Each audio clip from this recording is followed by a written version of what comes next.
Asante sana wanahabari na wananchi watukufu ambao mko hapa leo hii. Ni siku ya kihistoria, siku ya kihistoria kwa sababu tukizo ambalo tumeona leo ni tukizo ambalo hatujailiona tangu tupate uhuru sisi kama taifa. Mnavyojua vizuri sana, mimi ni mwandishi wa michezo ya kuigiza. Mchezo huu wa Echoes of Doom ni mchezo wangu wa 82 tangu nizaliwe. Nimeandika michezo 82 na mchezo huu umeaktiwa na shule ya msingi ya Butere Girls. Umefuzu kutoka sub county, ilikuwa nambari 1, county ikawa nambari 1, na katika regionals wale adjudicators waliipatia max 90 na hawakuwa na tashwishi yote na mchezo huu. Lakini vile tulirudi shule, yule mkubwa wa shule aliniambia kwamba wale watoto wamesema kwamba imesemekana kwamba hawawezi enda kwenye nationals kwa sababu mchezo huo ni wa siasa na unaharibia viongozi fulani jina na hautaruhusiwa kuperform. Ngamuza, unatoa wapi masuala kama haya na ilhali ni haki ya wanafunzi kuperform? Akaniambia kwamba orders from the above. Bila nilifuatilia kupitia Regional Director of Education, akaniambia yeye amepata orders kutoka State House kwamba mchezo huu usiperformiwe mahali popote. That is when nilichukua mawakili wangu, wakili Ken Chesa na wakili Busiega Edgar, kuenda kotini kuhakikisha kwamba wamehakikisha mchezo huu umefanyika. Koti ilipeana order na tumekuja nayo jana. Jana vile tumefika kule, wamekataza watoto kufanya rehearsal yoyote. Wamefungiwa kwa chumba kimoja na wakaambiwa wasitoke pale, chakula wanaletewa pale na wasijaribu hata kupitia mistari ya play hiyo. Mimi mwenyewe nikafungiwa nje, nikaambiwa siwezi ona watoto. Polisi karibu 50 walikuja wakanishika, wakanileta hapa kwenye Nakuru Central Police Station. Lakini baada ya muda mchache wakanitoa tena na Subaru, wakaniweka kwenye buti ya Subaru, wakanipeleka kwa msituni. Tumetembea nao masaa 4 usiku kwenye buti ya Subaru. Hawaniambii niko wapi, lakini zilikuwa eneo za Baringo, mahali penye hata hakuna barabara, hakuna mtu, hakuna lami, ni katikati ya kichaka. Wanakuacha kwenye buti, wanatoka kule nje, wanaanza kuongea kwa masimu. Ilikuwa jambo la kuhofia kabisa. Lakini mwishowe wakanileta sasa pale Eldama Ravine Police Station, kama karibu kuna kucha. Wakanitupa pale bila maandishi yoyote. Leo asubuhi nimeuliza makosa yangu ni nini, hawajaniambia makosa yoyote. Na nikaambiwa kwamba nimeachiliwa unconditional. Mimi ningependa kusema kwamba mtu ambaye ako nyuma ya matendo haya yote sio Regional Director of Education, sio drama officials, sababu drama officials walihakikisha kwamba play hii imeperformiwa kutoka sub county. And I want to thank the drama committee for ensuring that these girls have been given the right platform. Mtu ambaye ako na shida na huu mchezo ni William Samoei Ruto, and we must call him out, Mr. Na mchezo huu rais, ni mchezo ambao utakusaidia wewe rais wa Jamhuri ya Kenya. Ni mchezo ambao unakufundisha jinsi vile kufanya kazi. Ni mchezo ambao unakuambia yale matakwa ambayo wananchi wa Kenya wanataka. Mchezo huu rais, ni mchezo ambao utakusaidia wewe rais wa Jamhuri ya Kenya. Ni mchezo ambao unakufundisha jinsi vile kufanya kazi.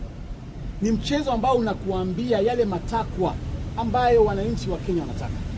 Mchezo huu ambao wanaitwa almaarufu Gen Z, ambao wanataka nchi yao iwe na universal healthcare ambayo inafanya kazi, sio SHA ambayo wanafunzi wengi wanaenda kwenye hospitali, wanapata SHA ifanyi kazi, wanakufa, wanarejeshwa manyumbani zao kama ni maiti.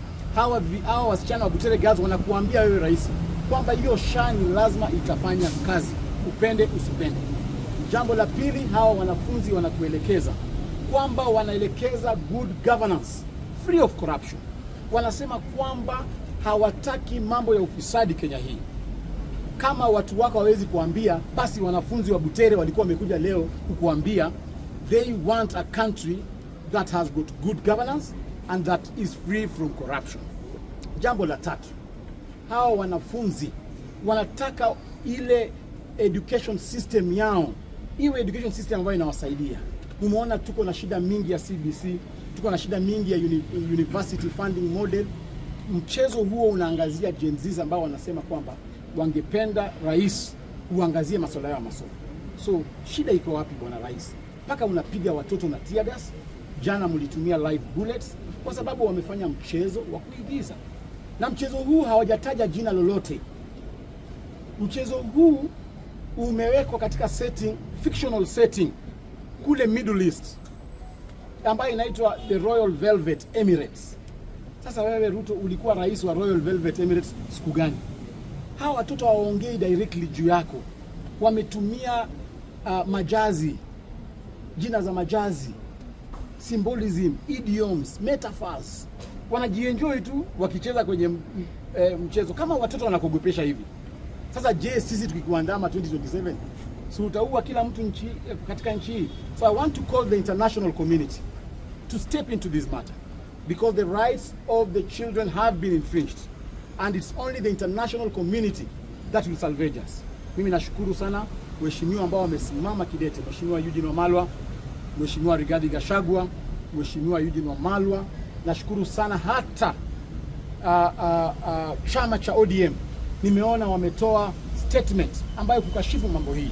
Nimeona Raila Odinga ameongea, nchi yote inaongea, and we are here to ensure that the president must listen to us. Mimi ningependa kuomba mawakili wangu, tafadhali do whatever you can do to ensure that this play is performed. I am now instructing you to go back to courts and get orders for those children to perform before an audience. The second order that I'm instructing you to go and get is those children waende wa perform katika National Theatre ambayo itakuwa filmed, and that performance will be used now as history so that the coming generations can be able to watch this play.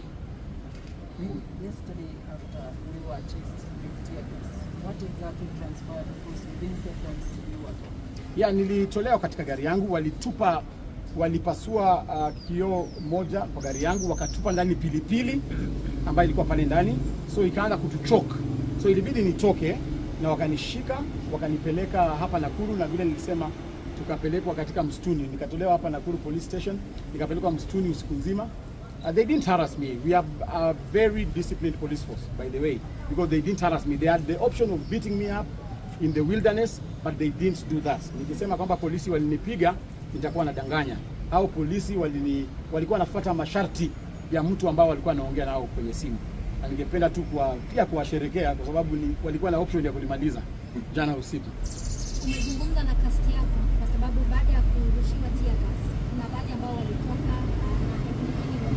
sasa hivi wako vipi na hali? Sijazungumza nao kwa sababu hawaruhusu wale wasichana wa interact na mtu yeyote. Sasa hivi nimeambiwa kwamba wamewekwa kwenye basi, wengine wanapelekwa kule Butere Girls. Sasa sijaweza kuwafikia. Kulikuwa na habari kwamba 15 walikuwa nakosa kufika.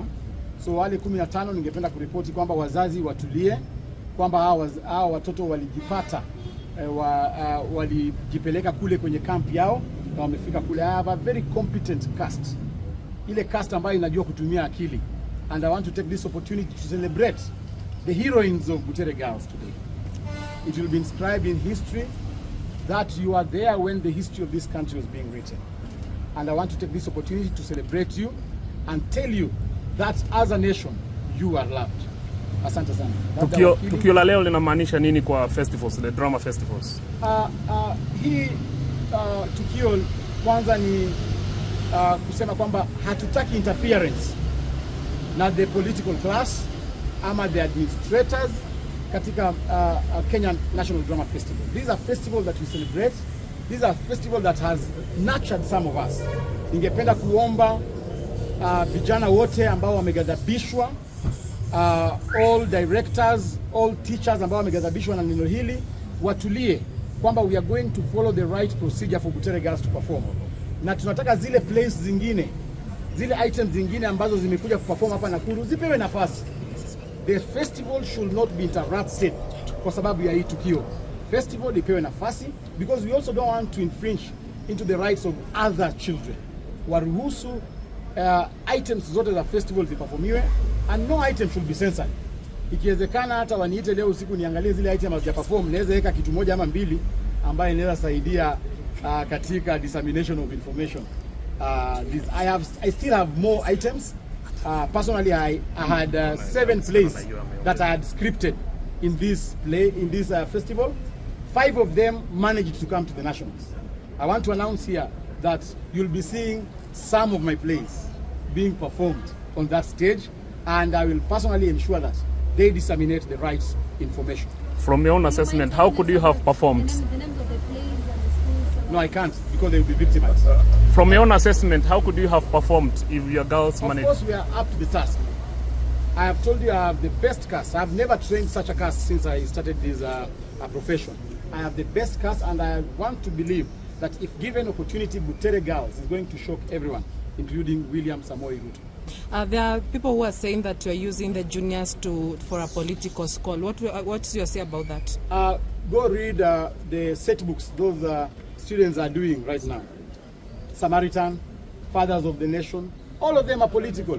Parliament of Olds, all of them are political plays.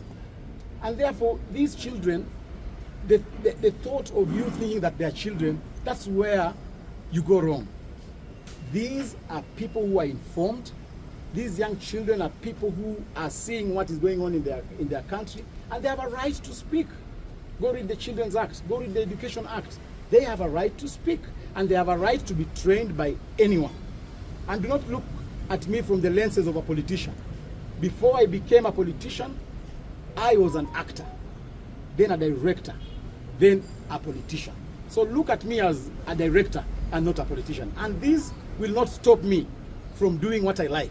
I'll continue writing plays, and I even go now so that we do plays in public places like National Theatre, Alliance, and any other places using now adults. So I'll disapprove you, and I'm up to the task. Those children were traumatized after what happened today, after the tear gas. Is there going to be a follow-up for counseling and therapies? Of course, we request that the teachers of Butere girls should organize a counseling session for these children. We should get a professional counselor who will take them through and also try to bring them back into their right senses so that they can also concentrate in their academics, because some of them are sitting for their national exams in 4 or 5 months from now. And therefore, I would like to ask the principal of that school and any other person who can access the children to ensure that they get a professional counselor to counsel them and bring them back to normalcy. When you look at the jesters, sorry, the last question please. When you look at that, do you think if it won, it had a chance of going to State House, because that has been the tradition? And I think I had not intended to say this, but I have instructed my lawyer to get an order for that play to be performed at State House. So I think, and I'm sure we are going to get that order. I'm sure the courts are watching and the courts are with us. Thank you. Wakili. So, thank you very much. One is that, just like Senator Malala has said, the government is in violation of the rights of the children and the students of Butere girls, and we have instructions to pursue remedies under these violations. It is imperative for us to understand that the government has violated the very basic education regulations 2015, which asks that the government ensures children participate in curricular activities, including drama and any works of art. It was on that basis that the court ordered that the play be staged, and the government has not adhered to that court order. Government has violated Basic Education Act 2013.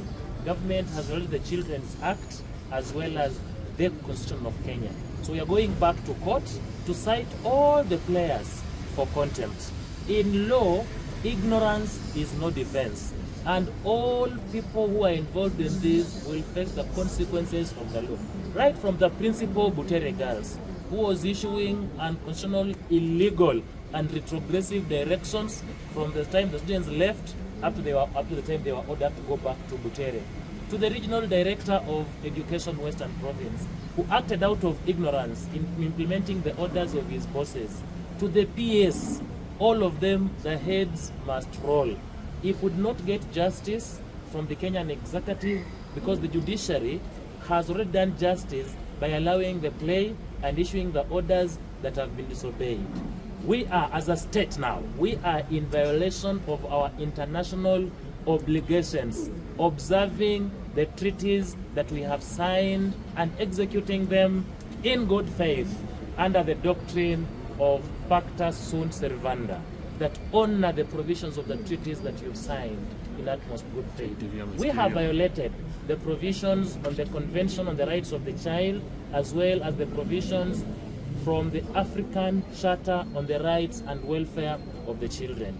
We have international remedies that we are going to pursue to ensure that these children are compensated, that our state actors are condemned, and they lose international credibility.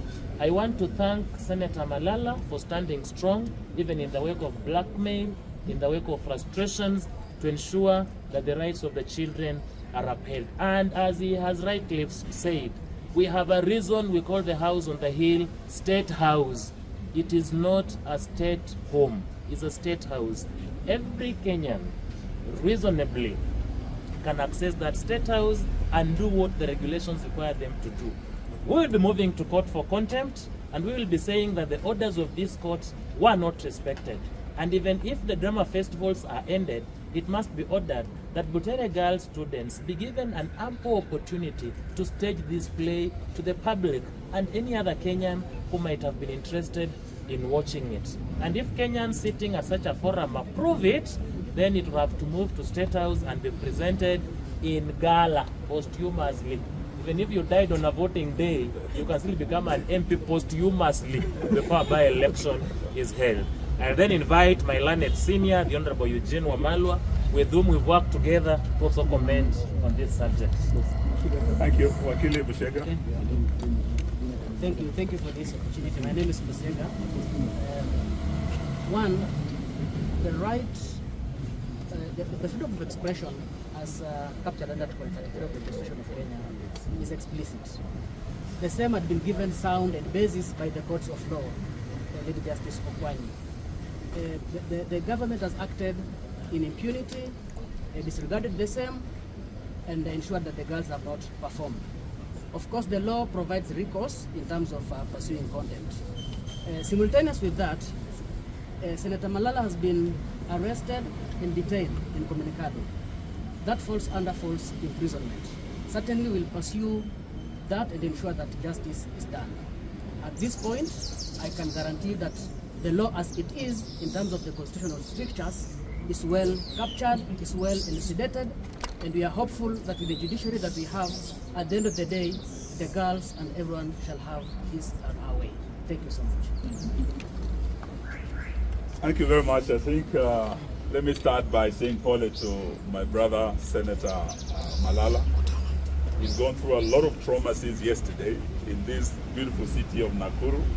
He was hunted down like an animal yesterday, and he was just in this town as a coach, coming to prepare his team for a crucial match today, Butere girls. After being arrested here, he went to Eldama Ravine. We've just come back from Eldama Ravine police station where we secured his release, and we want to celebrate the girls, Butere girls, our heroines today. They're on their way to Butere. Honorable Kalasinga Majimbo has just met them. He's the MP from Western Kenya. He met them at Molo when they were driving home to Butere. So as we celebrate them, we also want to celebrate our hero, Cleopas Malala, because he's a talented playwright. Apart from the action that our team of lawyers will be undertaking from tomorrow, whether it's pursuing the issue of false imprisonment, the manner in which he was imprisoned falsely, and he has been released without any charges, which means it was just pure harassment from the police. We will not allow Kenya to go back to the dark days of being a police state where police harassment was the order of the day of any critic of that government. That will not allow. Secondly, Bwana Malala, we want to assure you that you're one of the most intelligent minds that we have when it comes to, playwrights. Before you, there were great playwrights like Ngugi wa Thiong'o. We had Professor Butere who were forced to go to exile from this country because they were very brilliant and they wrote very beautiful plays. The Devil on the Cross, I Will Marry When I Want. These were all banned. But that state, the police state that we had, did not just ban plays. They followed and actually detained Kina Ngugi wa Thiong'o. They had to leave this country. My brother Cleo, God has blessed you with a talent. Fear not. Continue being creative and continue growing talent in our country. Not just Butere girls. There are many schools here in Nakuru County, Nairobi and others. You are national heroes of today, apart from our heroines from Butere. This is one thing we want to say for the international community. We have seen a state sliding back into dictatorship, led by one William Samoei Arap Ruto. If we do nothing, we would lose all the gains we have made since we inaugurated our Constitution 2010. Freedom of expression, freedom of thought, freedom of conscience. These are fundamental freedoms guaranteed by our Constitution. But today, they are being violated by this state. If you can stop little children from telling their story about a failed education system, they are either the beneficiaries or victims of failed policies. If they're saying SHA is not working, it's not just SHA. We had the EduCare, where we had healthcare for our children in schools. This was removed. So if they're feeling the pain, they're the wearers of the shoe and they want to tell them through their talent, why stop them? What kind of a government fears its own children? What kind of a government that fears its own citizens? This is a government that is even afraid of its own shadow. It's not worth being called a government. But we are going to go to court to ensure that their rights are protected. Not just courts, we would like this matter taken to Parliament. And I'm very pleased that the Honorable Kalasinga Majimbo MP Kabuchai is here with us. And he has said he's going to take this matter to the floor of the House. So from Nakuru City, what has happened here will not end here. It will be taken to our courts. It will be taken to international courts. It will be taken to our Parliament. And it's a matter that will not rest here. May I invite the Honorable Kalasinga Majimbo to come and say a few words. Okay, thank you very much, Waziri. I think I'm one very disturbed member of Parliament, ladies and gentlemen.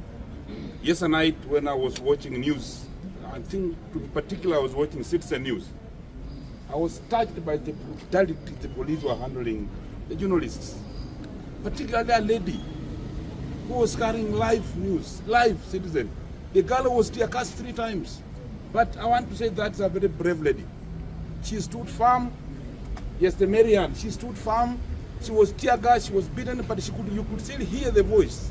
The pictures disappeared on the screens, but the voice was still heard. She was working for this nation.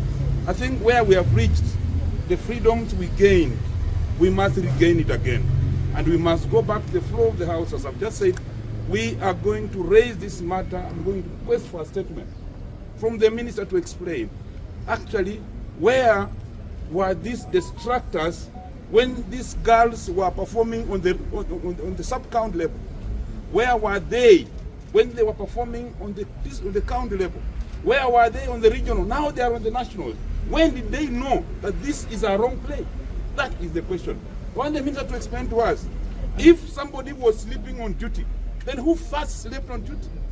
But when the girls come to tell you that, please look here, the Linda Mama is gone.